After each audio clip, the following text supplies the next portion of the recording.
Bien, vamos a continuar nuestra serie dominical. Estamos estudiando Cristo en el Antiguo Testamento, ¿ok? Cristo en el Antiguo Testamento. Ya son los últimos dos temas, el de hoy y la próxima semana, y terminamos esta serie que yo creo que ha cumplido su objetivo. Hemos tenido mucha retroalimentación, muchos comentarios de hermanos que dicen: encontré esto en el Antiguo Testamento que habla de Jesús. Todo el Antiguo Testamento habla de Jesús, hermano. ¿Sale? Pero como que nos faltaba abrir ese entendimiento, ¿verdad? Y hoy en día me comentan: vi este pasaje y vi este pasaje. Es como cuando Jesús hizo esto, es como, claro, o sea, eran sombras y figuras de lo que había de venir en Cristo Jesús, ¿verdad? Y ahora ya aprendimos a verlo, ya vimos muchas áreas donde se pueden encontrar, y vamos a terminar viendo hoy algunas poquitas profecías que se cumplieron en Cristo Jesús, ¿ok? Unas poquititas, porque cerca de 300 profecías hablan de Jesús, de dónde iba a vivir, dónde iba a nacer, qué iba a hacer, qué iba a decir, qué le iba a suceder. Casi 300, imagínense, todo se cumplió. Así es que imagínense nada más todo lo que vamos a platicar de eso. Seleccionamos unas poquitas profecías, vamos a comentarlas, pero para que entendamos cómo nos fue guiado por medio de las Escrituras el entendimiento de lo que habíamos de recibir en Cristo Jesús, ¿ok? Entonces vamos a ver algunas profecías cumplidas en Cristo Jesús. ¿Me acompaña a orar? ¿Sí? ¿Sí tiene ganas de orar o no? Sí, vamos a orar. Vamos a pedirle que el Señor nos hable, que sea el Señor que nos ilumine, nos guíe en esta enseñanza. Vamos a comenzar. Padre, en el nombre de tu Hijo Jesús, te damos gracias, Señor, por tu fidelidad, por tu cuidado. Gracias, Señor, por este lugar donde con libertad podemos venir a alabarte, a adorarte, a bendecirte.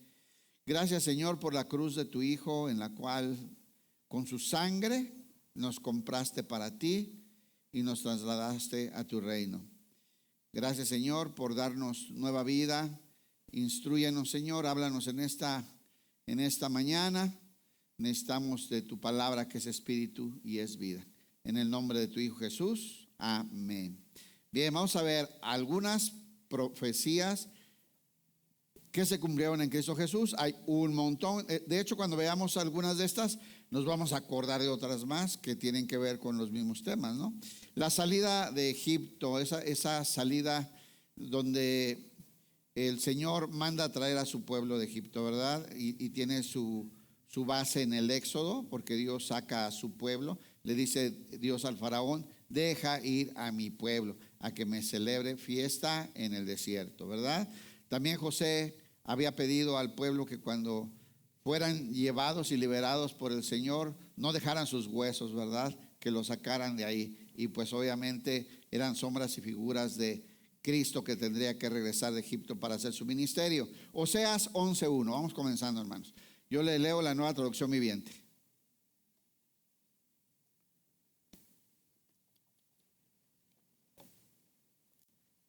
Dice así: cuando Israel era niño, en la otra versión dice era un muchacho, yo lo amé y de Egipto llamé a mi hijo.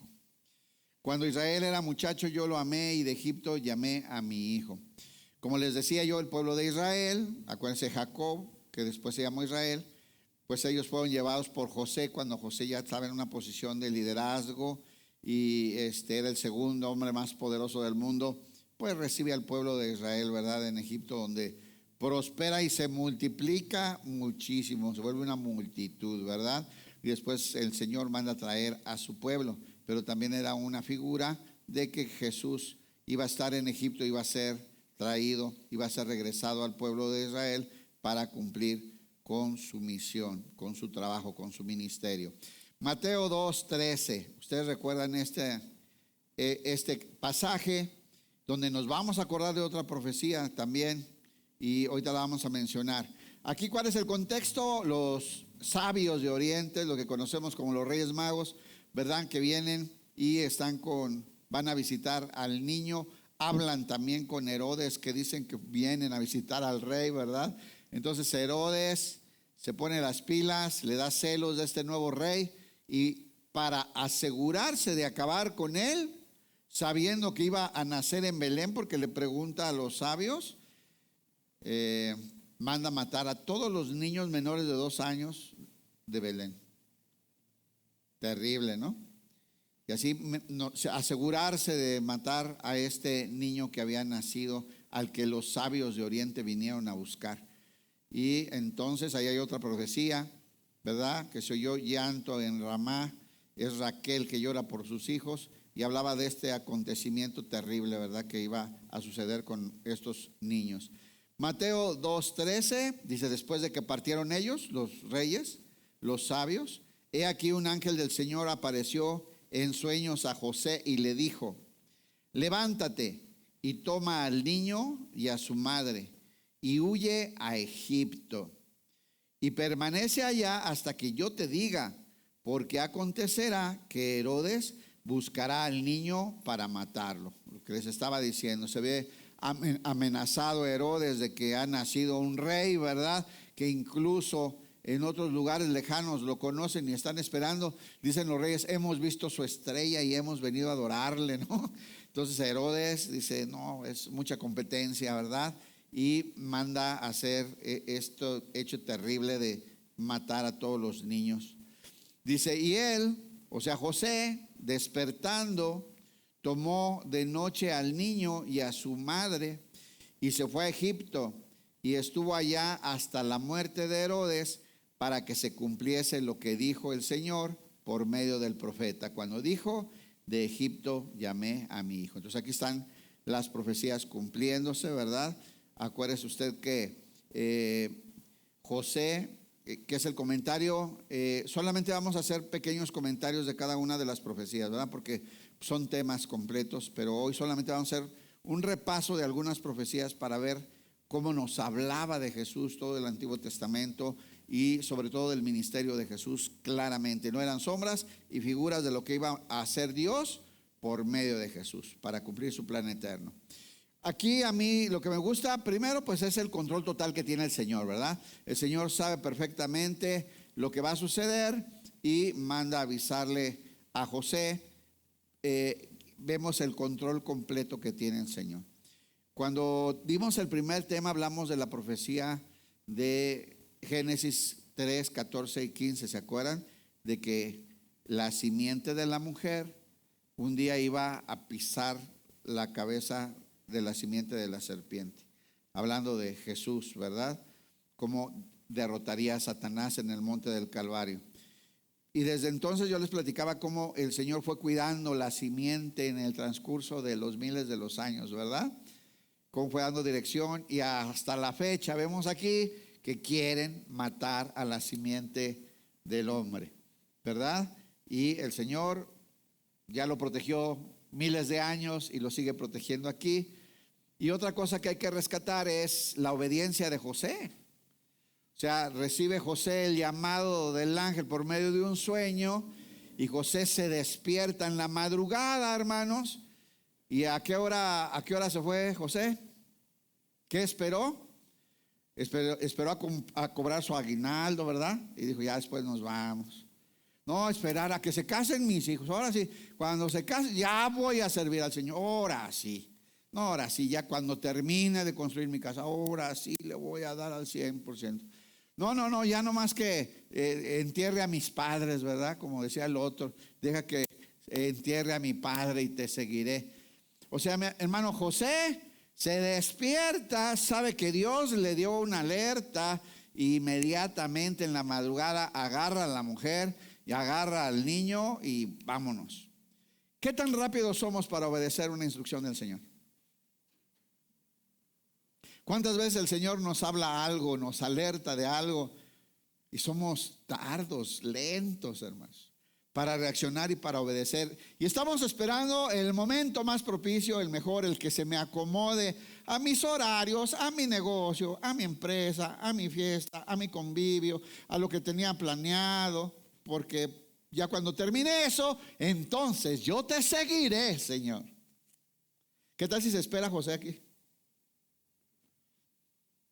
¿Cuánto esperamos cuando el Señor nos da una instrucción, hermanos? ¿Qué tan prestos estamos a obedecer? ¿Qué tan listos estamos? ¿Ustedes no creen que José tenía cosas que hacer? Que trabajaba, que tenía cosas, ¿sí o no? Pues claro, tenía una vida. Pero cuando Dios te llama, hermano, tenemos que aprender a obedecer. Y aquí vemos a José inmediatamente. Dice, levántate, toma al niño, a su madre y huye a Egipto, ¿verdad? Permanece allá hasta que yo te diga, porque acontecerá que Herodes buscará al niño para matarlo. Y miren, dice, y él, José, despertando, tomó de noche al niño y a su madre. ¿Cuánto esperó José? Al fin de semana, que está más barato el pasaje. ¿Qué esperó José? Ahora que ya termine mi carrera, ahora sí. Van a ver tremendo profeta. Úsame, Padre Santo de la gloria. No, tomó al niño a su madre y se fue a Egipto, obedeció. Y estuvo allá hasta la muerte de Herodes, como se le habían indicado, para que se cumpliese lo que dijo el Señor por medio del profeta, cuando dijo, de Egipto llamé a mi hijo. Bien, pues ahí están las profecías cumpliéndose alrededor del Señor Jesús y en su vida, ¿verdad? Con todas las cosas que podemos aprender de esto, y vemos cómo el plan perfecto de Dios, un plan que fue trazado desde antes de la fundación del mundo, se está llevando a cabo tal como el Señor lo planeó. Él mismo lo hará. ¿Se acuerdan que dice, yo mismo lo haré? El mismo Señor está haciendo todo esto. Bueno, vemos otra profecía, el rechazo del Mesías de parte de los judíos, como el pueblo de Israel rechazó a Jesús abiertamente. Isaías 53:3. Isaías 53:3, se lo leo en la Nueva Traducción Viviente. Dice, fue despreciado y rechazado, hombre de dolores, conocedor del dolor más profundo, y nosotros le dimos la espalda y desviamos de él la mirada. Fue despreciado y no nos importó. Está diciendo, el pueblo rechaza, menosprecia y no le importa la venida del Mesías. Dice, despreciado y desechado entre los hombres, varón de dolores, experimentado en quebranto, y como que escondimos de él el rostro. Ya les expliqué la vez pasada que esta expresión significa, nos hicimos que no lo vimos. Por supuesto que lo vieron, por supuesto que sabían quién era, por supuesto que lo reconocieron, pero prefirieron despreciarlo, lo menospreciaron, voltearon de él el rostro, se hicieron que no se dieron cuenta. ¿Saben por qué, hermanos? Porque eso afectaba negocios, comodidad, diversión, una vida.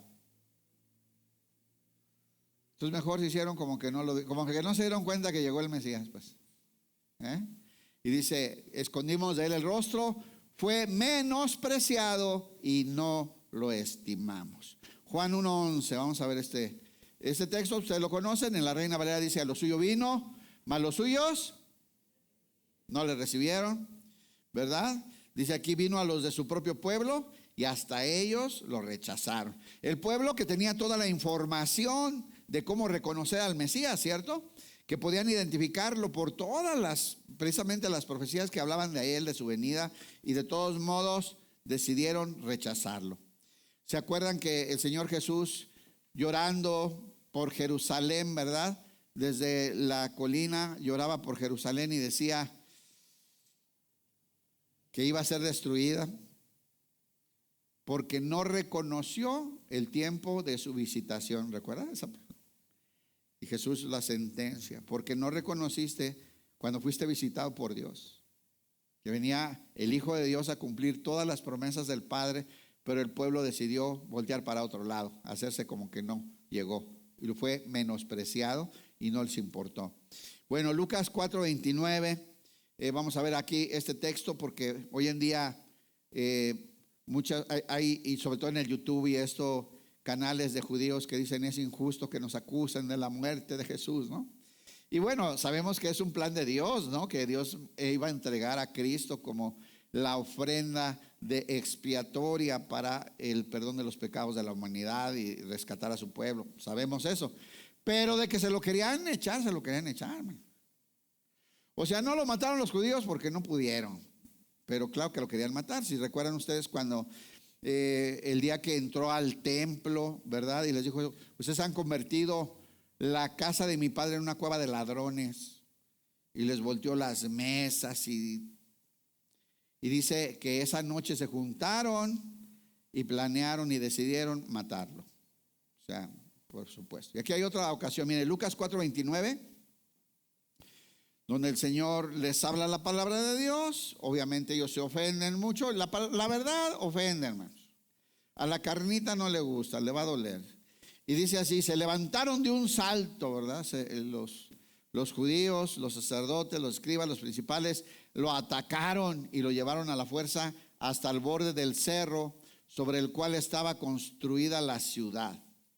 Querían arrojarlo por el precipicio, pero él pasó por en medio de la multitud y siguió su camino.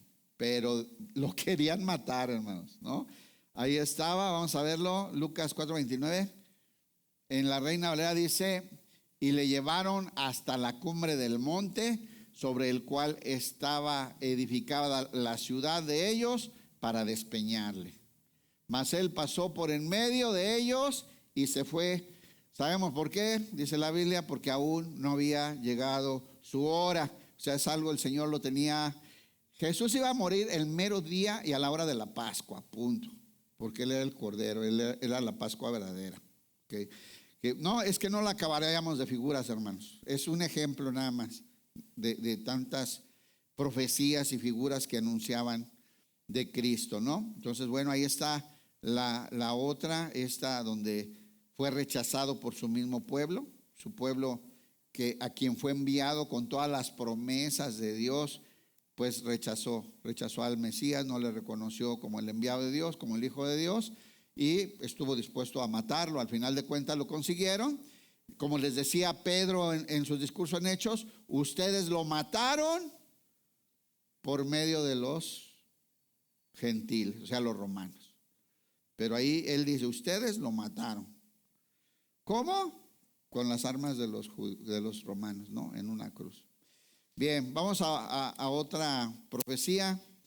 Y esta es, pues nos encanta ver la entrada triunfal. ¿Se acuerdan la entrada triunfal? Entra Jesús, lo que se le conoce en la religión tradicional donde muchos de nosotros crecimos, el Domingo de Ramos, ¿sí o no?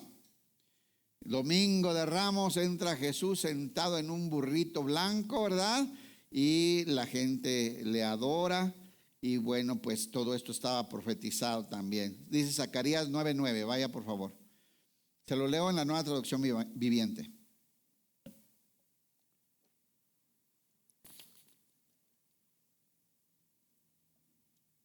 Unas poquitas profecías nada más. Zacarías 9:9 dice así: alégrate, oh pueblo de Sión, se le llama donde está Jerusalén, ¿verdad? Grita de triunfo, oh pueblo de Jerusalén. Mira, tu rey viene hacia ti.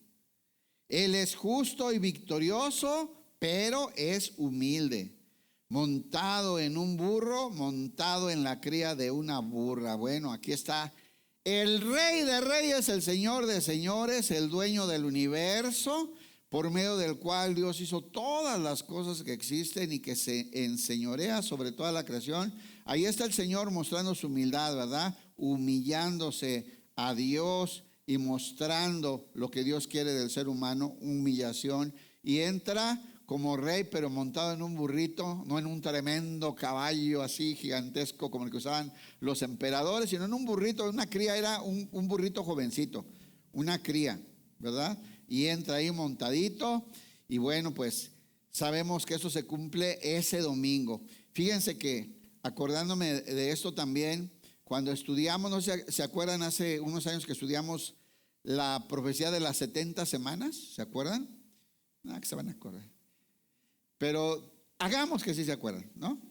Entonces, fíjense, cuando uno estudia, y pues se contaban diferentes los años, desde el edicto de la partida de los que retornaron a Jerusalén a reconstruir, ¿no? Se empieza a tomar, a hacer las cuentas de los años, cada semana, 7 años, bueno, así. ¿Saben cuándo se cumple la semana 69? Este mero día. Es exacto. Es impresionante la Biblia. Y estas profecías, las profecías de las 70 semanas, la semana 69 se cumple el día mero exactito que entra Jesús en su burrito a Jerusalén. Digo, entre más cosas, si les gusta estudiar, profundizar, bueno, pues ahí lo pueden ver. Mateo 21:6, aquí se cumple esto. Desde el 6 habla de los dos discípulos. ¿Por qué? Porque Jesús manda a dos discípulos, ¿verdad?, que vayan a buscar el burrito, y se van a encontrar ahí un burrito atado. Ustedes van, lo desatan, y si les pregunta el dueño, ¿qué pues? ¿A dónde es mi burro? ¿Qué pasó? Pues qué, ¿verdad? Entonces usted le dice, el Señor lo va a ocupar, pero te lo va a devolver, ¿no? Entonces dice la Reina Valera: los discípulos fueron e hicieron como Jesús les mandó, y trajeron el asna y el pollino, y pusieron sobre ellos sus mantos, y él se sentó encima.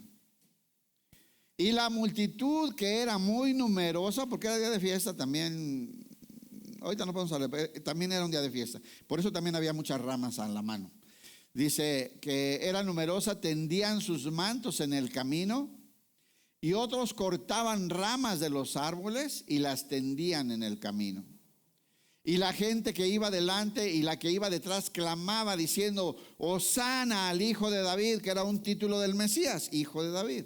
Bendito el que viene en el nombre del Señor, hosana en las alturas. La gente lo reconocía y lo adoraba y le decían: Hijo de David, hosana, que significa ven y sálvanos, ¿verdad? Y al grado que algunos sacerdotes le decían a Jesús: no, escucha lo que ellos dicen, cállalos. Jesús le responde: si ellos callan, ¿qué? Ahí está, miren los cuatro que estudian, si estos callan, las piedras van a gritar, porque el que estaba pasando por ahí es el Rey de Reyes, el Rey del universo. Entonces, esta es la entrada. Como ven, estaba profetizado la humildad con la que iba a entrar. En la Reina Valera, en la profecía dice: el Rey Salvador justo y humilde entra sentado en una cría en un burrito, ¿no? Y bueno, pues es maravilloso ver la humildad del Señor, cómo vino siendo el majestuoso Rey del cosmos entero, ¿verdad? Viene humillándose, porque está representando a la humanidad. Acuérdense que Jesús, desde que se bautiza, hermanos, se bautiza, viene el Espíritu Santo sobre él, Dios lo presenta, y ese bautizo no es porque él necesitaba bautizo por el perdón de pecados, sino que ahí está identificándose con la causa del ser humano. A partir de ese momento se identifica y está representando al pueblo de Israel y a la humanidad entera a partir de ese momento, ¿verdad? Entonces, bueno, hermano, pues aquí vemos esta figura hermosa de este rey humilde, ¿verdad? Que es justo, que es el Salvador y que es recibido en una entrada triunfal, ¿verdad? Ese día se cumplió esa gran profecía de las 69, de las semanas que profetizaba Daniel, y era la entrada del Mesías, ¿verdad? Victorioso a Jerusalén. Y ya aquí nada más quiero contarles un cuento. ¿Les gustan los cuentos? Nomás a ti te lo cuento. A los demás no les importa, pero ahí te va. Un cuento, ¿verdad? Que está bien bonito. Y habla de este burrito. Un burrito, hermanos, que un día alguien agarró bien chiquito y de pronto alguien se subió en él y lo pasó por en medio de las calles de Jerusalén hace como 2000 años. Ese burrito, cuando va caminando por ahí, ve que le ponen mantas en el suelo para que no se ensucie sus patitas. Y todo el mundo le hace fiesta y le aclama, y el burrito va feliz. Y con ramas y todo, y cantaban y festejaban y adoraban, y había gran fiesta. Por donde iba pasando el burrito había gran algarabía, y el burrito hasta se estiraba, se sentía tan grande, tan importante. Mira, me aplauden, sí, a mí, porque yo canto en la alabanza. Es que yo soy ujier, sí, es que yo desde chiquillo iba a la iglesia, yo soy. Así se sentía el burrito, ¿no? No, bien, porque se sentía usado y adorado. Pero ¿qué cree, hermano? Que como 3 semanas después el burrito pasó por el mismo lugar, hasta iba así. El burrillo sintiéndose, no, hasta con su de casa de oración acá, no, tremendo. Impresionado así, y nadie lo pelaba. Nadie lo veía, nadie le aplaudía, no había alfombrita, habían pasado por el lodo.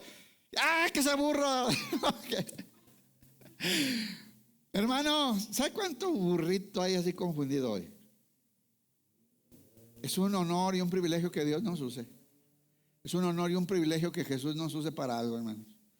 Pero el único digno de gloria, de alabanza y de honor es el Señor Jesucristo. Para Él es toda la gloria y la alabanza, ¿cierto?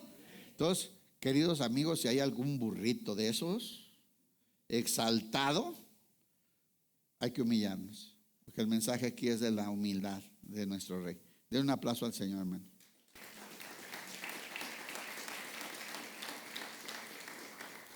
Ahí está, y dice que en Mateo 21:6, los dos discípulos hicieron tal como Jesús les había ordenado, llevaron la burra y su cría, pusieron sus prendas sobre la cría y Jesús se sentó ahí. De la multitud presente, la mayoría tendió sus prendas sobre el camino delante de él y otros cortaron ramas de los árboles y las extendieron sobre el camino. Jesús estaba en el centro de la procesión y toda la gente que lo rodeaba gritaba: alaben a Dios por el Hijo de David, bendiciones al que viene en el nombre del Señor, alaben a Dios en el cielo más alto. Ahí está. Bueno, vamos a ver otra profecía que tiene que ver en dónde iba a ser el trabajo, ¿verdad?, del ministerio de Cristo, en qué zona, que era en Galilea de los Gentiles, ¿se acuerdan? Entonces vamos a ver, la profecía está en Isaías 9:1, búsquenla por favor.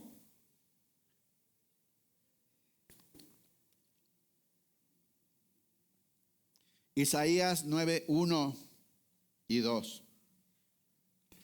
Se lo leo en la Reina Valera. Dice: mas no habrá siempre oscuridad para los que están ahora en angustia, tal como la aflicción que le vino en el tiempo que livianamente tocaron la primera vez a la tierra de Zabulón y a la tierra de Neftalí, pues al fin llenará de gloria el camino del mar, esa zona, que de aquel lado del Jordán, en Galilea de los gentiles.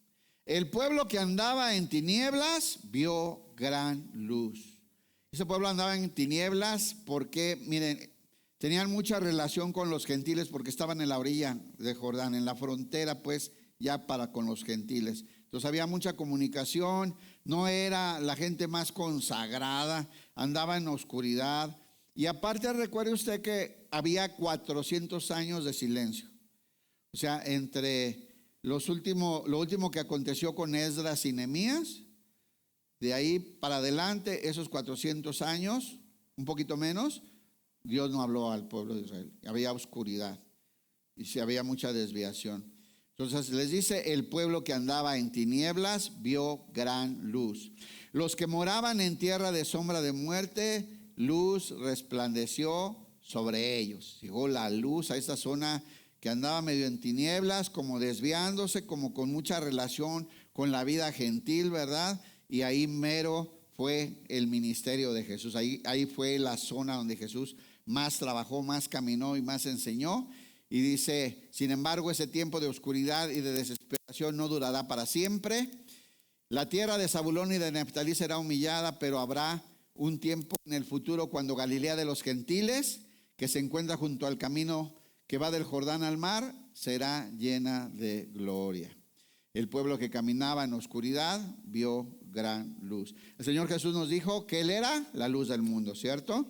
Él era la luz del mundo. Dice: el que ande en pos de mí no andará en tinieblas. Y ahora que estamos unidos a Jesús, nosotros somos la luz del mundo también, para por medio de nuestra vida expresar la vida de la luz que nos habita, la vida de Cristo, ¿verdad? Bien, bueno, Mateo 4:12 dice: cuando Jesús oyó que habían arrestado a Juan, Mateo 4:12, salió de Judea y regresó a Galilea. Donde andaba, en la zona de Judea, y regresa a Galilea porque ahí estaba escrito que iba a empezar su ministerio. ¿Ven? Como el Señor Jesús, hermanos, eso me gusta. Por ejemplo, cuando Jesús tenía que nacer en Belén, pero José, ¿dónde vivía? Tic, tic, tic, tic, tic, tic. ¿Qué pues acaba de pasar eso? Lo acabamos de enseñar. Jesús tenía que nacer en Belén, ¿no? Pero José y María, ¿dónde vivían? En Nazaret. Muy bien. Qué bárbaro.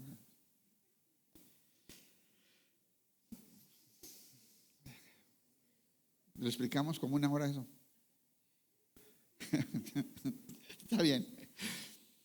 se fueron, ¿verdad? Porque se cumplió, o sea, cómo el Señor pone todo para que se cumpla como estaba escrito, ¿sí o no? Para que se cumpliera como estaba escrito. Bueno, pues aquí es lo mismo. Jesús, ¿dónde andaba? En Judea. ¿Dónde decía la profecía que iba a empezar su ministerio? En Galilea, y se va a Galilea. Es el momento de comenzar. Atrapan a Juan, es la señal que él estaba esperando. Se va y comienza el ministerio en Galilea, como estaba escrito, hermanos. ¿Ven? Mira, Jesús siempre va a querer cumplir la voluntad del Padre. Ay, ¿para qué voy tan lejos? Aquí empiezo, aquí hay gente, los hermanos. ¿Cuántos somos así? Donde se nos hace más fácil, más cómodo. Se fue, como dice la Escritura, donde iba a hacer su ministerio y atravesó hasta llegar allá y comenzó. Dice, cuando Jesús oyó que le habían arrestado a Juan, salió de Judea y regresó a Galilea. Primero fue a Nazaret, luego salió de ahí y siguió hasta Capernaum, junto al mar de Galilea, en la región de Zabulón y Neftalí. ¿Ven lo que acabamos de leer? Dice, así se cumplió lo que Dios dijo por medio del profeta Isaías, en la tierra de Zabulón y Neftalí, junto al mar, más allá de Galilea, bla, bla, y donde lo que acabamos de leer. Y en donde, ahí es mero donde Jesús comienza su ministerio. Dice, y para aquellos que vivían en la tierra donde la muerte arroja su sombra, ha brillado la luz. Así es que también en donde tenía que trabajar, dónde iba a nacer, dónde iba a morir, por dónde iba a pasar, todo estaba escrito, hermanos, todo estaba escrito. Y el Señor Jesús cumple con esas profecías. Es maravilloso cómo el Señor guía a Jesús para toda su voluntad y cómo Jesús se somete completamente a la voluntad del Padre. ¿Verdad? El Señor Jesús no traía su propia agenda, ¿sí sabía o no? Su agenda era la voluntad de Dios. Bueno, seguimos. Jesús, dice la profecía, fue traicionado por un amigo cercano, con el que viajaba, dormía, comía, bromeaba, eran de la compañeros de ministerio, y fue traicionado. Pero estaba profetizado. Salmos 41:9. Salmo 41:9.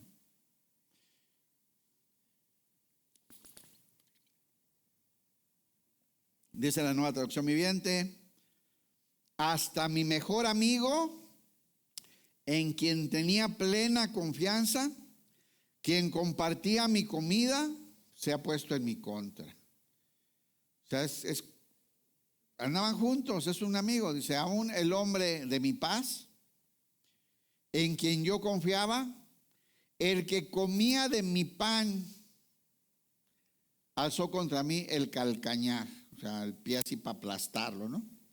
Y en uno de los evangelios dice que el que moja conmigo, ¿se acuerda? Dice, el que moja conmigo el pan, porque en la Pascua ponían en medio una bandejita con un vinagre y hierbas amargas que tiene su simbolismo también, nos lo vamos a ahorrar, pero ahí mojaban el pan para comer en la cena de la Pascua.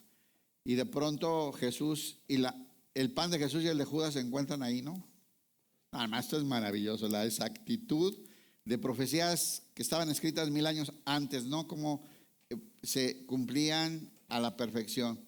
Dice acá entonces en el Salmo, dice, hasta mi mejor amigo, en quien tenía plena confianza, en quien descansaba, decía, de mi paz, quien compartía mi comida, se ha puesto en mi contra. Bueno, ¿cuántos han sido traicionados alguna vez por un amigo? Y casi todos dijeron que sí, ¿eh? ¿Sí? ¿Sí han sido traicionados por un amigo alguna vez? Ok. ¿Cuántos han traicionado a un amigo alguna vez? Ay, sí. Ay, qué bueno eres, tan lindo. Ay, ay, hermanos, ay, hermanos. Eso es natural. Ayer platicamos con un hermano, ¿verdad? Es natural. Siempre vemos la cochinada en los demás, pero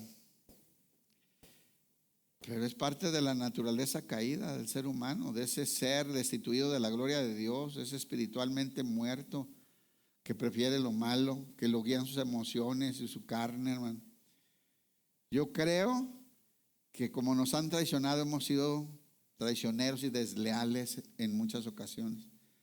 Y bueno, El Señor Jesús sí fue traicionado, ¿eh? Igual que muchos de nosotros.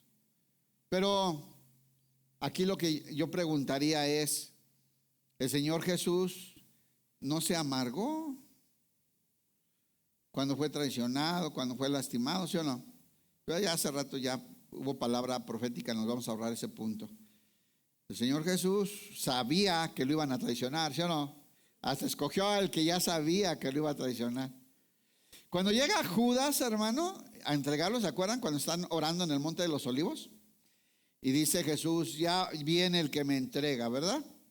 Y llega Judas y le dice, Rabí. Pero Jesús le dice, amigo, ¿qué haces por acá? Amigo, ¿a qué vienes? Le dice amigo. Uno dice, ay, ¿por qué lo habrá dicho amigo? Porque así estaba escrito. Porque Jesús es el cumplimiento del plan de Dios. Y dice, amigo, ¿qué quieres, qué deseas? ¿Qué te ofrezco? ¿Qué te tomas? Y Judas lo besa, ¿verdad? Porque era la señal. Al que yo bese, ese es Jesús. Y este lo besa y Jesús le dice, ¿con un beso entregas al Hijo del Hombre? Terrible traición, ¿no? Es que traición es en alguien que confías. O sea, no se puede llamar traición si es un desconocido, fuera, o alguien que se ha declarado contrario o enemigo, hermano, ¿sí o no? Para hacer traición es alguien en el que confiaste, depositas tu confianza. Y hay muchos niveles y formas de traición. A veces cuando confías algo profundo, muy delicado y lo sueltas, ¿verdad? Eres desleal, estás traicionando. Hay muchos niveles, pero por ejemplo yo veo unos que son terribles. Para mí el adulterio es lo peor, el peor tipo de traición que puede haber. O sea, peor que el de Judas, hermano. O sea, ¿por qué? Porque ahí pusiste tu paz, ahí depositaste tu confianza, ¿cierto? Entonces la persona que más debería protegerte es el que te entrega y te traiciona y te lastima. Entonces hay un montón de formas de traición, hermanos. Entonces, bueno, pues el Señor Jesús vivió una traición terrible. Él sabía, ¿verdad? Y hasta él conocía, decía uno, yo los escogí a ustedes y uno de ustedes es un diablo. El Señor, a diferencia de nosotros, Él sí sabe bien, ¿no? Entonces, bueno, pues ahí está, hermano. Pero el Señor Jesús vivió esta experiencia. Marcos 14:10. Marcos 14:10, vamos a leerlo allá en la Reina Valera. Dice, entonces Judas Iscariote, uno de los 12, fue a los principales sacerdotes para entregárselo. Lo va a ofrecer ahí. ¿Cuánto me dan si les entrego a Jesús el Nazareno? Ellos al oírlo se alegraron y prometieron darle dinero. ¿Cuánto le prometieron dar? ¿Cuántos saben? Y también estaba profetizado. Se sabía hasta la cantidad que iban a pagar por él, hermano. Ya se sabía que eran 30 monedas de plata, le ofrecen dinero. Y Judas buscaba oportunidad para entregarle. Y luego, el primer día de la fiesta de los panes, bueno, ya. Entonces Jesús estaba esperando la oportunidad para entregarle. Ya le habían ofrecido una feria, hermanos. Ya sabemos que recibió 30 monedas. También estaba profetizado que ese dinero se iba a utilizar para comprar un terreno, porque era dinero maldito. También estaba profetizado, y así sucede. Entonces ese dinero no regresa a las arcas del templo, sino que él se compró un terreno con ese dinero, porque Judas trató de regresarlo, pero ellos no lo recibieron porque era precio de sangre, ¿no? Entonces, bueno, hay tantas cosas que podemos ver en estos pasajes, pero ahí vemos cómo se va cumpliendo, hermanos, todo eso que estaba profetizado, que estaba escrito, y cómo el Señor Jesús va pasando por todas estas cosas que ya estaban preparadas para Él a favor nuestro, porque Él está pasando por todas estas penas y estas calamidades, representando a la humanidad para salvarnos. Fue acusado por falsos testigos, ¿se acuerdan? ¿Le han levantado falso alguna vez a usted, hermano? ¿Han dicho cosas feas de usted y que eran mentira?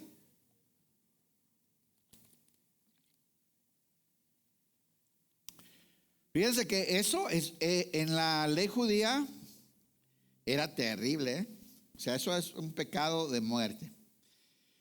Por ejemplo, dice la ley que si alguien era sorprendido dando falso testimonio, estaba testificando en contra de un hermano y descubrían que era falso el testimonio, que estaba mintiendo, la sentencia a la que podía llegar el acusado ahora va a ser para este testigo falso. O sea, si hay una acusación que la pena era de muerte y descubrían que este andaba mintiendo, estaba testificando falsamente, moría, ¿eh?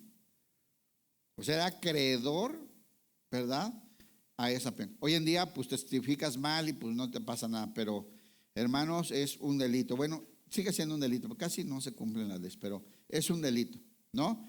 El estar acusando falsamente. Bueno, dice aquí Salmo 27:12, no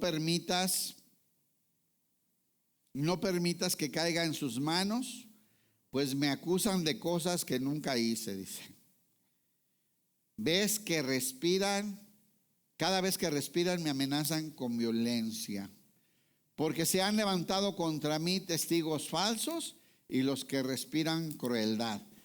A mí me recuerda este pasaje cuando habla de la crueldad de los testigos falsos, ¿no? ¿Se acuerdan de David esa vez que peca contra Dios por hacer un censo? Levanten la mano, ¿quién sí se acuerdan? No, sí, más o menos lo que me imaginé. Entonces fíjense, hermanos, David ya era muy poderoso en ese entonces. Es el tiempo en que se le conoce como el imperio de Israel. O sea, David acabó con todos los enemigos y nadie se atrevía siquiera a intentar meterse a guerra con él. Era el momento ya de el Señor, David había unificado el reino, Judá con Israel, había extendido sus fronteras, había conquistado y echado a todos los enemigos. Era un momento fuerte. Pero David de pronto quiere hacer un censo para ver qué tan poderoso es, ¿no? Quiere ver cuántos soldados tengo, cuántos súbditos hay en mi reino. Hasta Judá, hermano, que era un guerrero, le dice: mi señor, no hagas eso, vas a ofender a Dios. Y tú sabes que todo te lo ha dado Dios. Tú sabes que Él te da todas las victorias, que tienes un montón de soldados, que ¿por qué tientas a Dios sintiéndote tú poderoso? O sea, ¿no? Sin embargo, David andaba enseñoreado y mandó a hacer su censo y viene la disciplina del Señor. Y me acuerdo mucho porque Dios le da a escoger castigos, ¿no? Escoge entre este castigo, este otro castigo, ¿no? Te entrego en la mano de tus enemigos o yo te castigo, o no, le da a escoger. Y David, sabio, inteligente, recapacitando, dice: no, castígame, que caiga tu mano sobre mí, porque te conozco que tú puedes tener misericordia, pero los enemigos se van a ensañar, ¿verdad? Son crueles, como dice ahí, con crueldad. Y bueno, pues acá hablando de los testigos, tienen la crueldad, aunque pues, lleve la sentencia, porque lo podían llevar a una sentencia de muerte, hermanos, y son crueles. Dice así, Mateo 26:60. Sin embargo, pues es porque se habían presentado muchos testigos, habían ido muchos testigos falsos, pagados, ¿verdad? Y inducidos ahí por los sumos sacerdotes.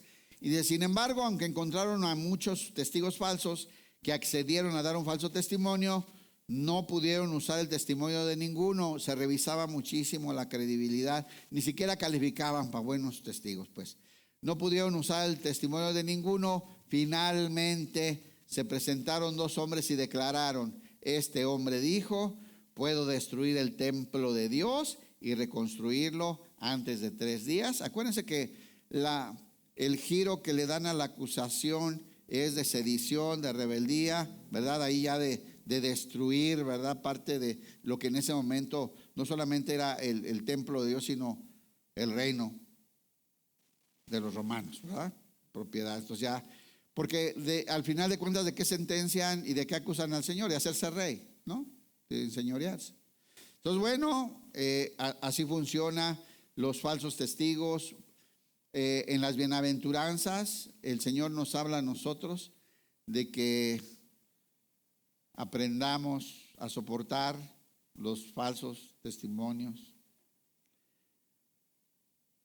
vamos a ser acusados, van a mentir para hacernos quedar mal, para desprestigiarnos. Pero miren, tenemos que encomendar la causa a Dios, como Jesús, que encomendó su causa al que juzga con justicia. ¿Se acuerdan? Entonces, bueno, esto va a haber, eso va a suceder. Y el Señor pues también fue acusado por testigos fraudulentos. Dice que llegaron estos dos y ya funcionaron para poderlos llevar a juicio al Señor Jesús. Está profetizado que sería golpeado y escupido. Dice Isaías 56, vayan por favor. O sea, el Señor, primero antes de ser entregado a Pilatos, es llevado ahí a la casa del sumo sacerdote, ¿se acuerdan? Y ahí juegan, se burlan de él, lo golpean, lo escupen, lo patean, le ponen una cinta sobre los ojos, ¿verdad? Le tapan los ojos y le golpeaban. A ver, adivina quién te pegó, profetízanos quién te golpeó. Se burlaban del Señor Jesús.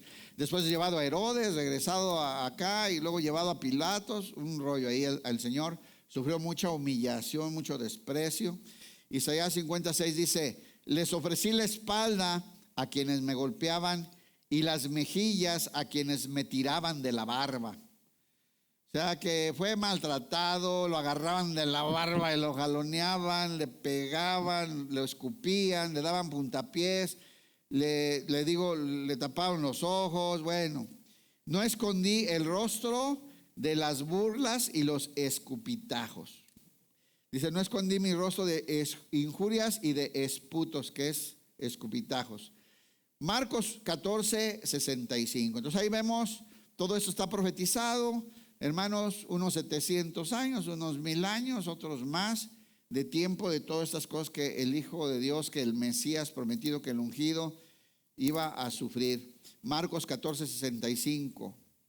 Nueva traducción viviente dice así: entonces algunos comenzaron a escupirle y le vendaron los ojos y le daban puñetazos y le decían, profetízanos. Se burlaban de él. Y los guardias lo abofeteaban mientras se lo llevaban. Regrésale una, por favor, Karen. Dice, algunos comenzaban a escupirle y a cubrirle el rostro y a darle de puñetazos y a decirle, profetiza. Y los alguaciles le daban de bofetadas. Bueno, esto estaba escrito, profetizado de las cosas que iba a padecer. Por eso Jesús les dice varias veces, está escrito que el Hijo del Hombre padezca mucho por los escribas y los principales de la sinagoga, ¿verdad? Por el Sanedrín, y que sea muerto, pero resucitaré al tercer día. Porque estaba escrito. O sea, todo esto iba a suceder. Bien, vamos a ver otra. Sufrió y padeció por nosotros. ¿Sí sabes o no?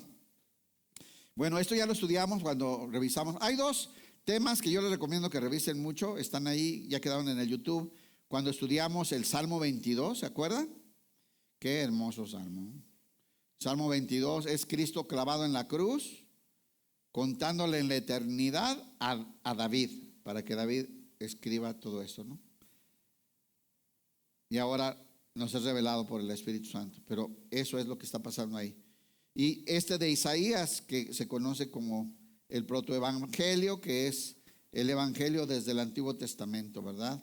Y dice así, Isaías 53, 4, la profecía que estamos viendo es que Jesús sufrió y padeció por nosotros. Isaías 53, 4, nueva traducción viviente, dice así: sin embargo, fueron nuestras debilidades las que Él cargó. ¿Qué llevaba Jesús en la cruz? Nuestros pecados, nuestras debilidades, nuestros rollos, nuestras enfermedades, nuestros... Sin embargo, fueron nuestras debilidades las que Él cargó. Fueron nuestros dolores los que lo agobiaron. Y pensamos que sus dificultades eran un castigo de Dios, un castigo por sus propios pecados. En la Reina Valera dice, le tuvimos como azotado de Dios y herido, ¿no? O sea que realmente era Dios el que lo estaba castigando por pecador.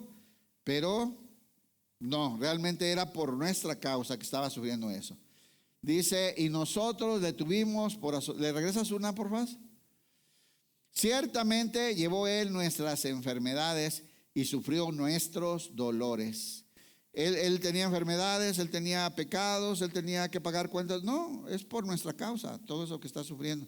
Dice, nosotros le tuvimos por azotado, por herido de Dios y abatido. O sea, nosotros dijimos, Dios lo está castigando por hacerse pasar por Dios, por hacerse pasar por profeta, y el Señor lo está castigando cuando en realidad el Señor puso sobre él el castigo de nuestra paz, y por sus llagas fuimos nosotros curados. ¿Recuerdan? Entonces, bueno, Mateo 8:16. Hay muchos textos que podemos usar para ver cómo se cumple esta profecía. Pues un montón de textos, hermano. Vamos a usar este. Mateo 8:16 y 17 dice: aquella noche le llevaron a Jesús muchos endemoniados. Él expulsó a los espíritus malignos con una simple orden y sanó a todos los enfermos. Así se cumplió la palabra del Señor por medio del profeta Isaías, quien dijo: se llevó nuestras enfermedades y quitó nuestras dolencias. ¿Verdad? Miren, todo tipo de aflicción, desde ataques espirituales, soledad, pecados, heridas de todo tipo. El Señor Jesús es la respuesta de sanidad a todas las dolencias del ser humano. ¿Sabía usted? La providencia de Dios para todas las necesidades del hombre es Cristo. Es el pan vivo que descendió del cielo con ese alimento de vida que cubre todas nuestras necesidades.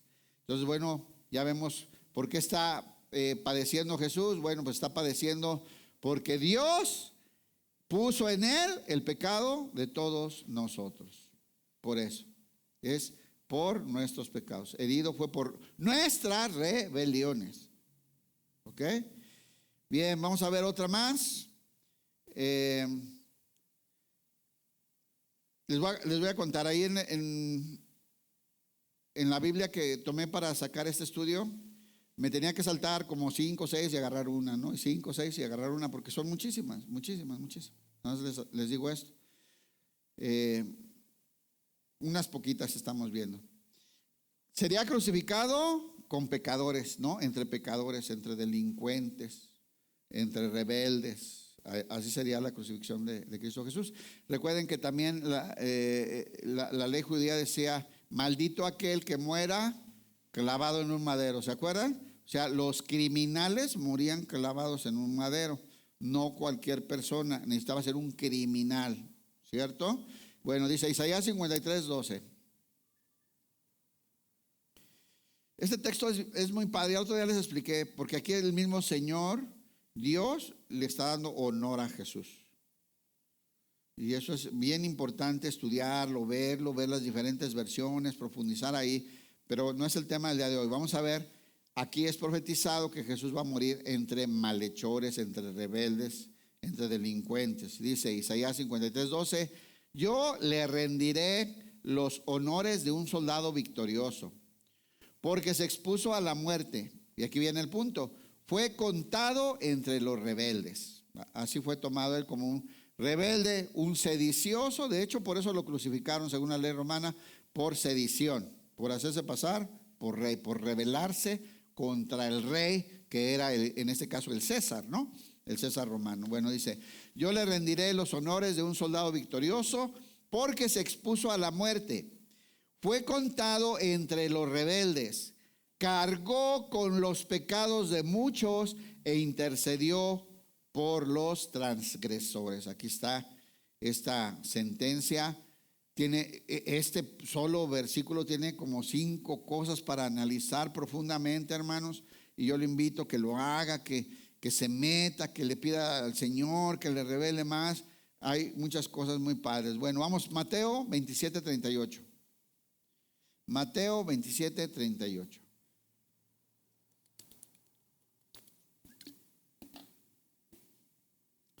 Dice que lo crucificaron juntamente con Cristo. Crucificaron con él a 2 ladrones, uno a la derecha y otro a la izquierda. ¿Se acuerda, verdad? ¿Cómo se llamaban? ¿Los ladrones?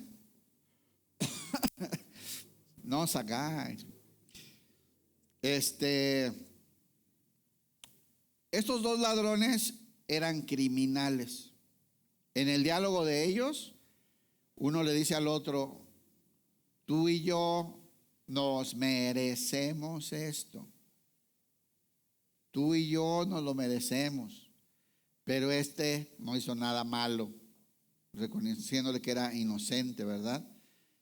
Que el otro decía, sálvame, ¿no? Y dice, no temes a Dios ni en este momento. Tú y yo nos merecemos lo que estamos pasando aquí. Somos criminales. Pero este no hizo nada malo. ¿Y por qué les digo esto? Porque luego se enseña acerca de que Jesús fue crucificado en medio de dos malhechores. Y uno dicen que uno es el buen ladrón. ¿Han escuchado eso? Hasta es un santo en algunos lados. El buen ladrón. El buen ladrón, hermano. No hay un buen ladrón. Ni Chucho al Roto. Ni el tigre de Santa Julia. Ni el zorro. O sea, todo eso que inventan, ¿no? Ni Robin Hood, hermano. No hay el buen ladrón. Todos merecíamos la cruz. Todos nosotros merecíamos la cruz. Menos Jesús. El único que no pecó fue Jesús. A quien no conoció pecado, por nosotros fue hecho pecado, para que la justicia de Dios se cumpliera a favor de nosotros en él. ¿Verdad? Entonces, el buen ladrón no existe, eran criminales, ladrones. Uno creyó en él y dijo, Señor, acuérdate de mí cuando estés en tu gloria, ¿verdad? Y el Señor le dijo, hoy estarás conmigo en el paraíso. Pero no era un hombre bueno, era un hombre como tú y como yo. Por eso nosotros tenemos que reconocer, hermanos, uno de los más grandes engaños que el diablo hace en la gente y tiene mucho éxito es hacer creer a la gente que es buena, que somos buenos, no ocupamos, no, yo no ocupo esas cosas, yo ando bien, yo soy bien bueno. No, yo el otro día hasta me frené para que pasara una viejita. Sí, no, yo, recojo gatos de la calle. No, me habían de ver qué lindo soy. No, hombre, yo hasta, o sea, hermanos, cada idea. En medio de dos rebeldes, de dos criminales, de dos malhechores, ahí fue crucificado Jesús. ¿Por qué? Porque murió, dice Hebreos, ¿verdad? Muriendo en la cruz como un criminal. Así fue la muerte de Jesús. Bueno. Pero ¿a quién nos representaba? A los verdaderos criminales, o sea, a mí, y se me hace que a algunos de ustedes. ¿Cuántos sí piensan que Jesús los estaba representando a ustedes? Sí, hermanos, ¿no? Bueno, dice, y junto con él crucificaron a dos revolucionarios, dice aquí, uno a su derecha, otro a su izquierda. La gente que pasaba por allí gritaba insultos y movía la cabeza en forma burlona. De hecho, ese era el objetivo de la muerte de la cruz. Esa es la humillación terrible y una muerte lenta y dolorosa, hermano.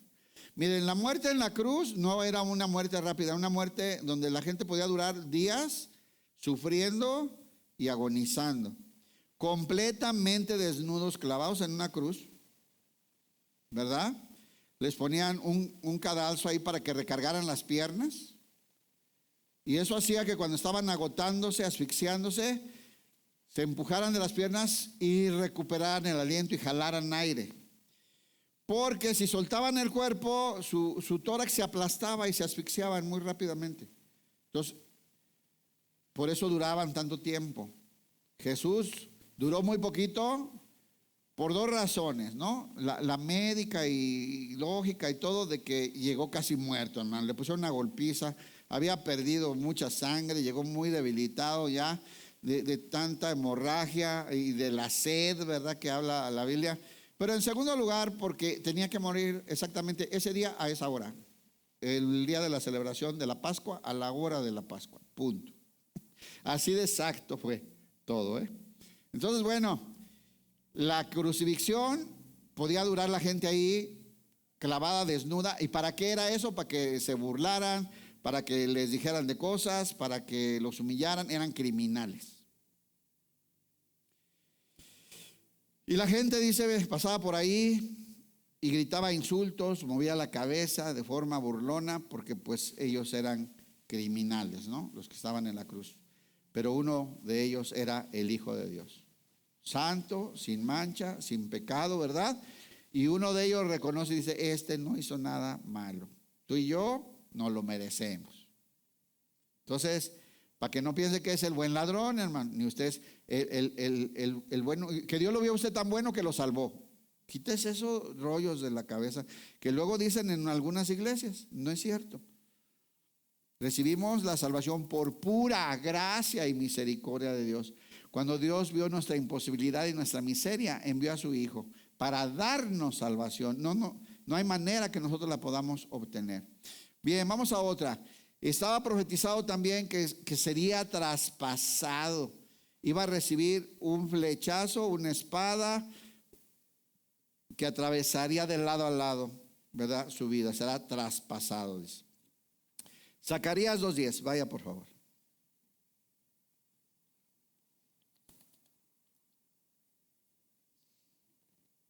Son unas bien poquititas que estamos viendo, hermanos, porque pues ya que no aguanta más que 3 horas sentado ahí, entonces poquito nomás. Zacarías 12:10, dice así. Entonces derramaré un espíritu de gracia y oración sobre la familia de David y sobre los habitantes de Jerusalén.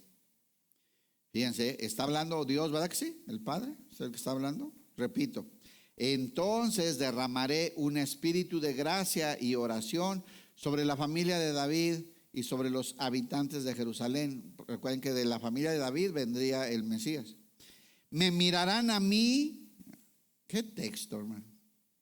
Me mirarán a mí, a quien atravesaron, y harán duelo por él como por un hijo único. Se lamentarán amargamente como quien llora la muerte de un hijo varón. ¿Cómo dice Dios? Me mirarán a mí. Es el mismo, es Dios, nada más que en el Hijo, ¿verdad? En la persona del Hijo de Dios, que va a ser traspasado. Y dice Dios, me mirarán a mí, a quien atravesaron, y harán duelo por él como un hijo único. Dice allá, afligiéndose por él como quien se aflige por el primogénito. ¿Le regresas una, por favor? Y mirarán a mí a quien traspasaron, y llorarán como se llora por hijo unigénito. ¿Quién es el unigénito de Dios?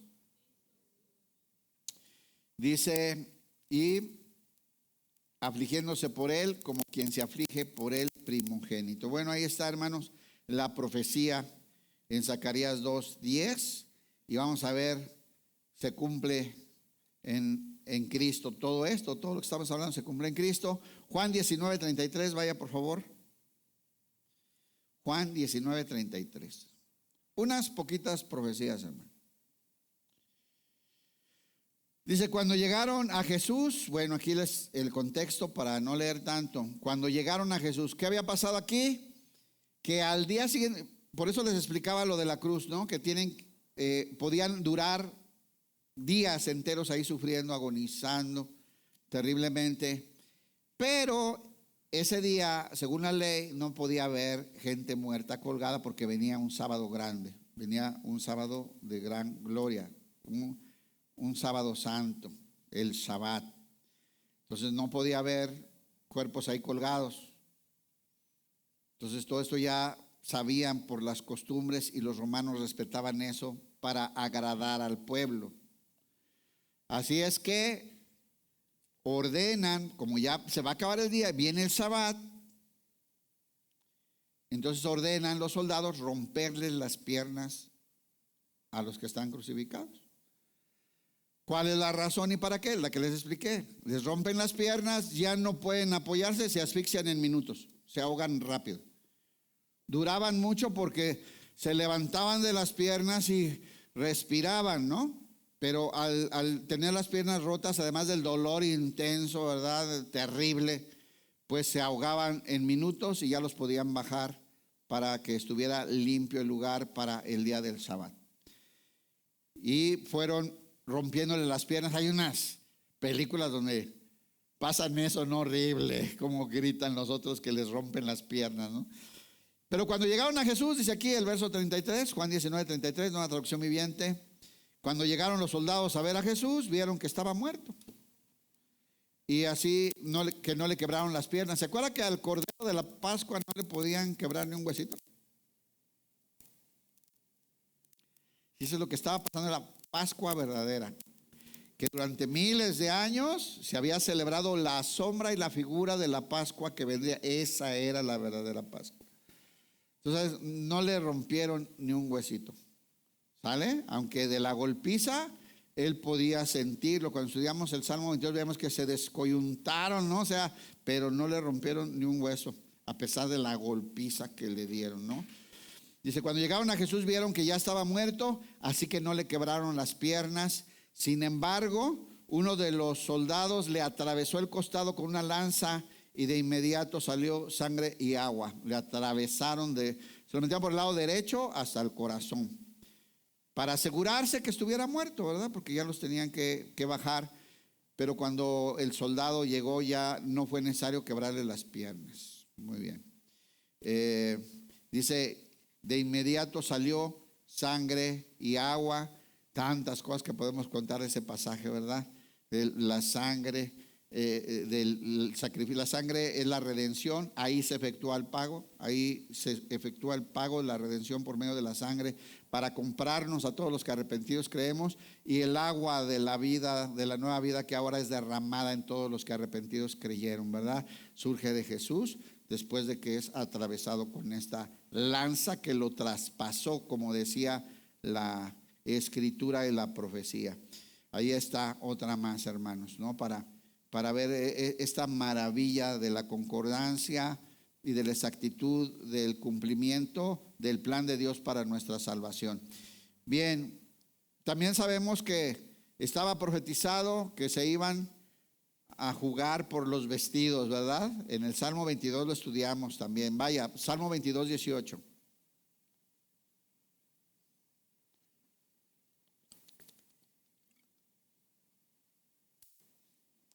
Dice así en la Reina Valera, dice, repartieron entre sí mis vestidos y sobre mi ropa echaron suertes.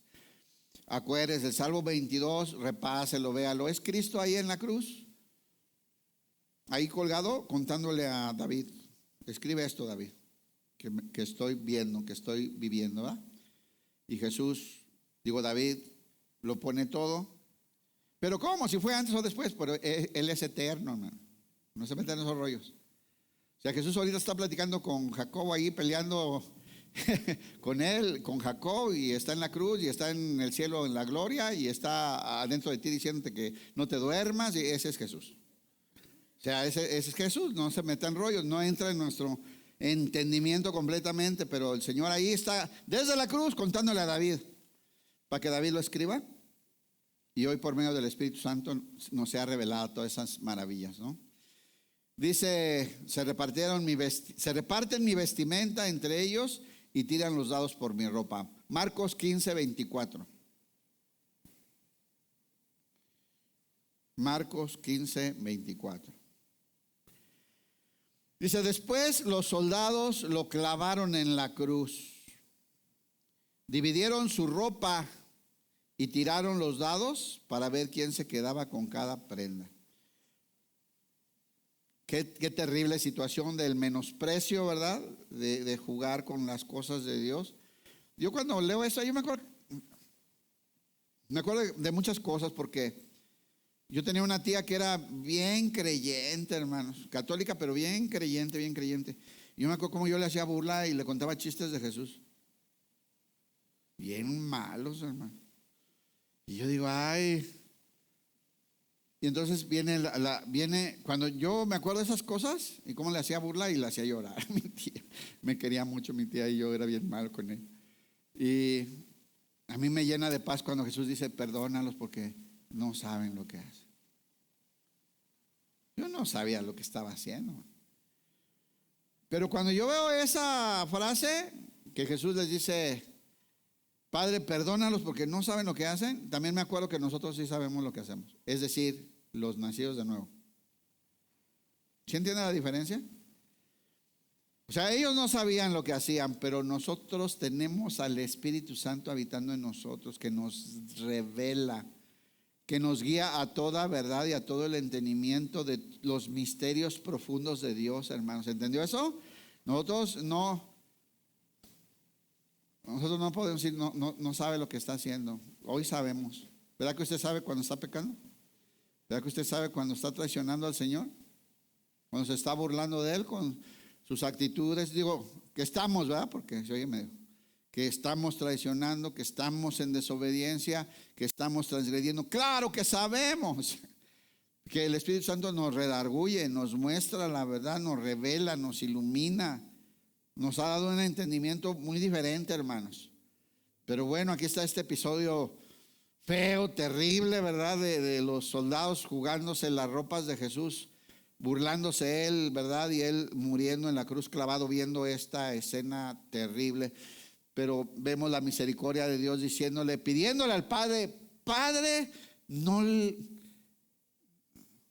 tomes en cuenta este pecado.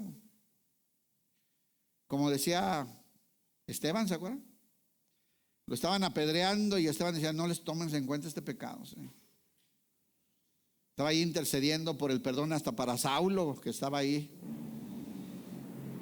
Señor, perdónalos porque no saben lo que hacen, les dice Jesús aquí. Vamos al final ya, hermanos. Fue sepultado con los ricos. Bien, todo eso estaba desde Isaías 53:9. Fue sepultado con los ricos, este hombre inocente, que era el Hijo de Dios, que descendió del cielo a representarnos. Isaías 53:9 dice, Él no había hecho nada malo. ¿Sí sabíamos eso, verdad? Y jamás había engañado a nadie, pero fue enterrado como un criminal. Fue puesto en la tumba de un hombre rico. Ya estaba así, dispuesto para él. Que moriría entre criminales y que iba a ser puesto en la tumba de un hombre rico. Así quiso Dios desde muchos siglos antes. Mateo 27:57. Vamos a leer.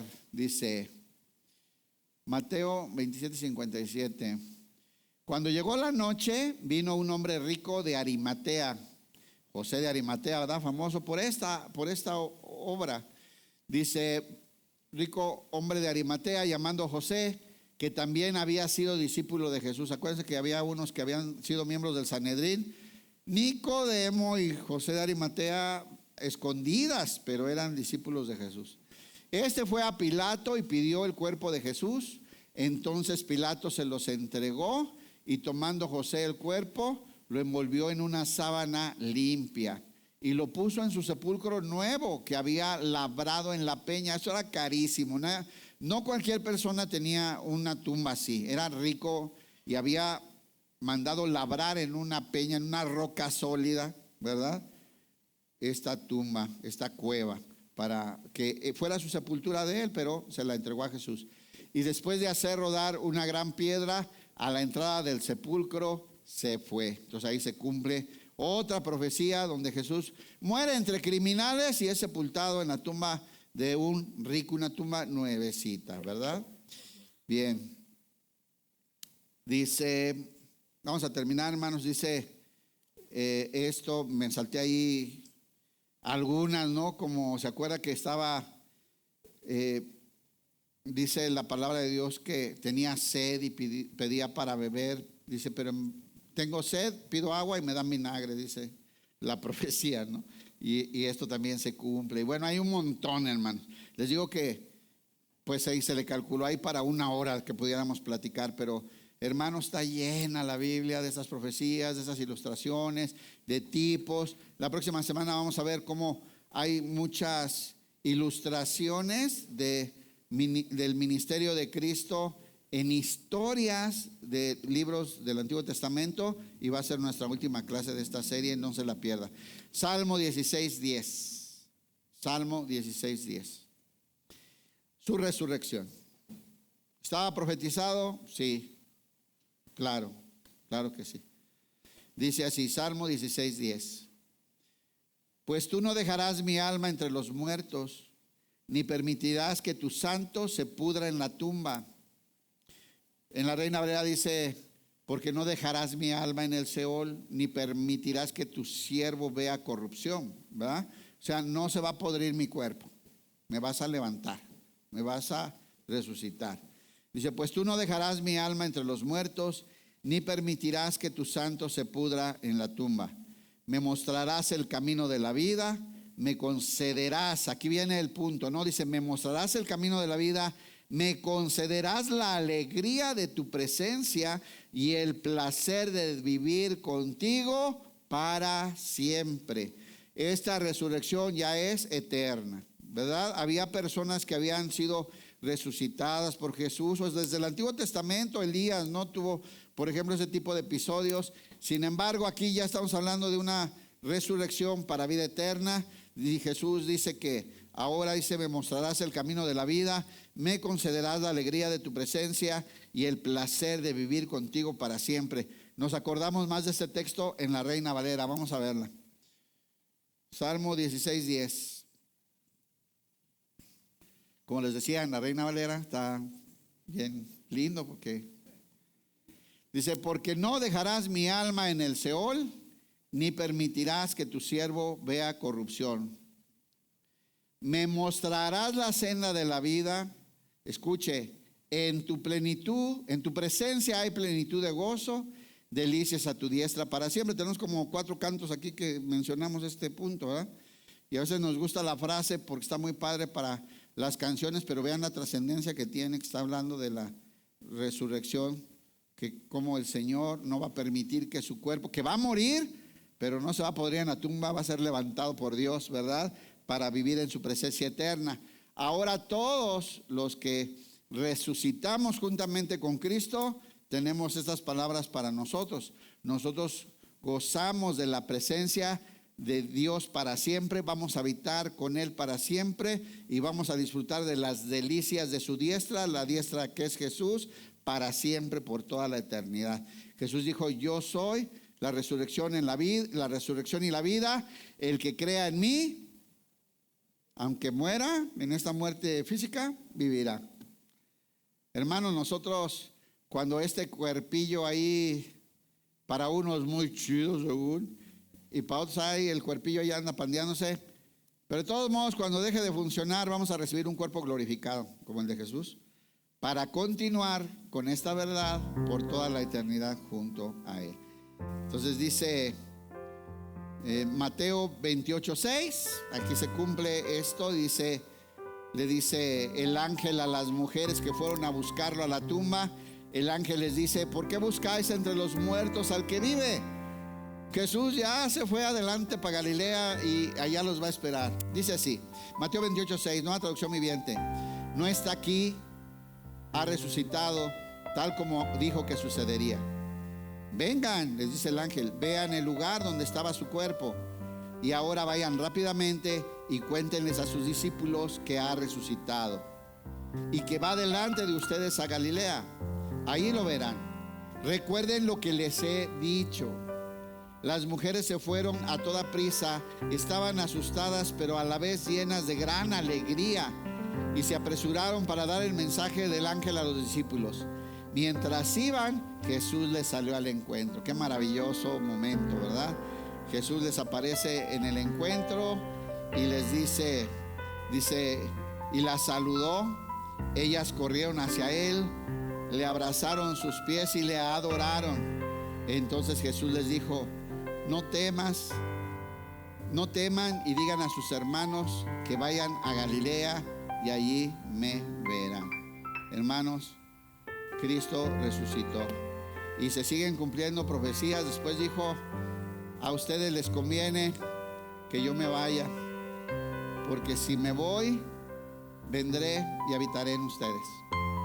Ahorita vivo con ustedes, pero vendré y habitaré en ustedes y me manifestaré en ustedes. Y descenderá poder sobre de vosotros para que sean testigos míos. ¿Se acuerdan, hermanos?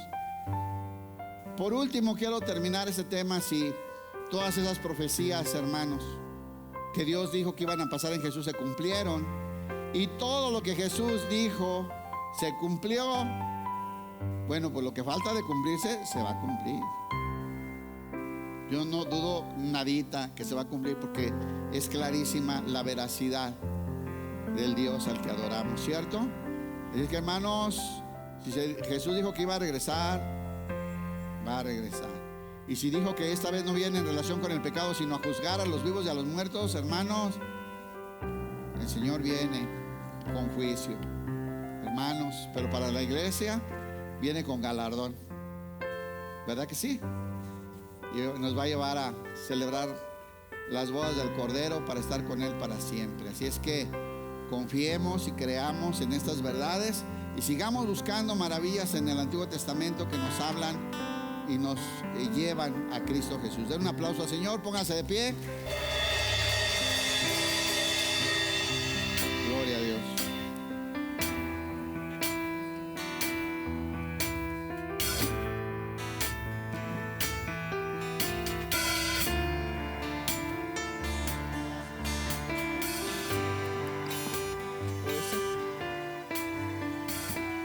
Acá, y eso fue Sofía. Bueno, ahí estaba, gracias. A la cruz caminó por un pueblo que no le reconoció, por el mundo al que tanto el Padre amó, se entregó. A la cruz caminó, coronado con espinas y traición, y molido fue por nuestra rebelión. Se humilló. Una vez más, dile: a la cruz, a la cruz caminó,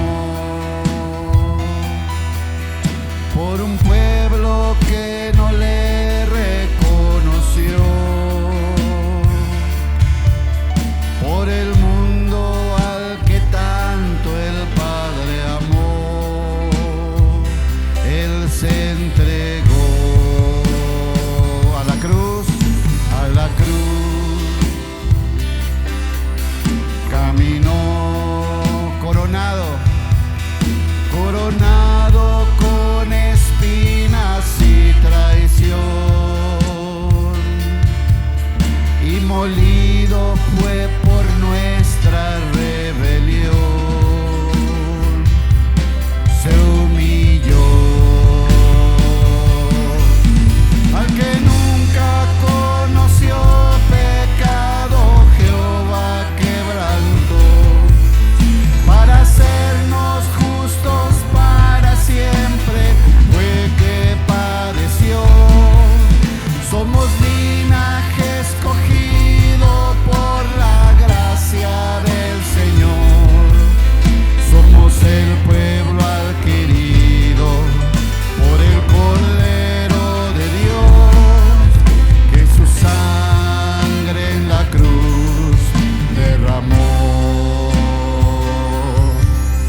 Ofrecemos sacrificio vivo delante de Dios, proclamando las virtudes de aquel que nos rescató.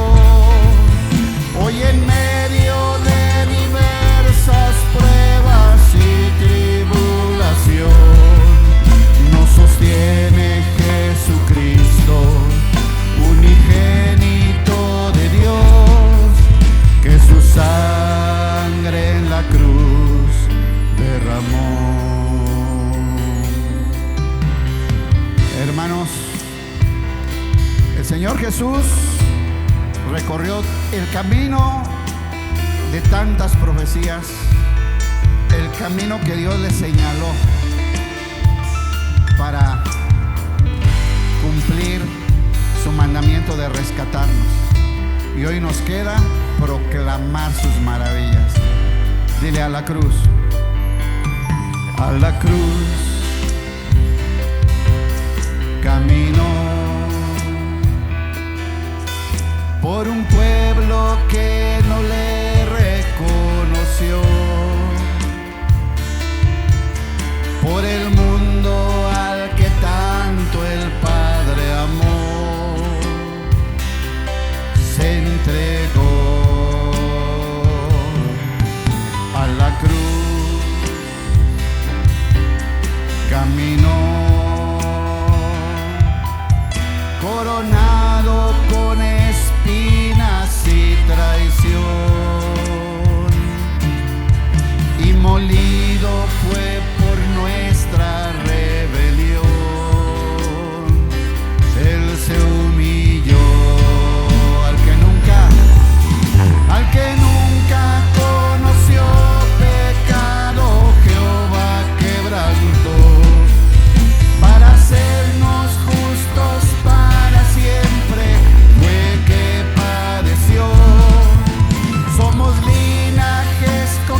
que obediente a la cruz caminó, que obediente a la cruz caminó. Apláudele al Señor, hermano.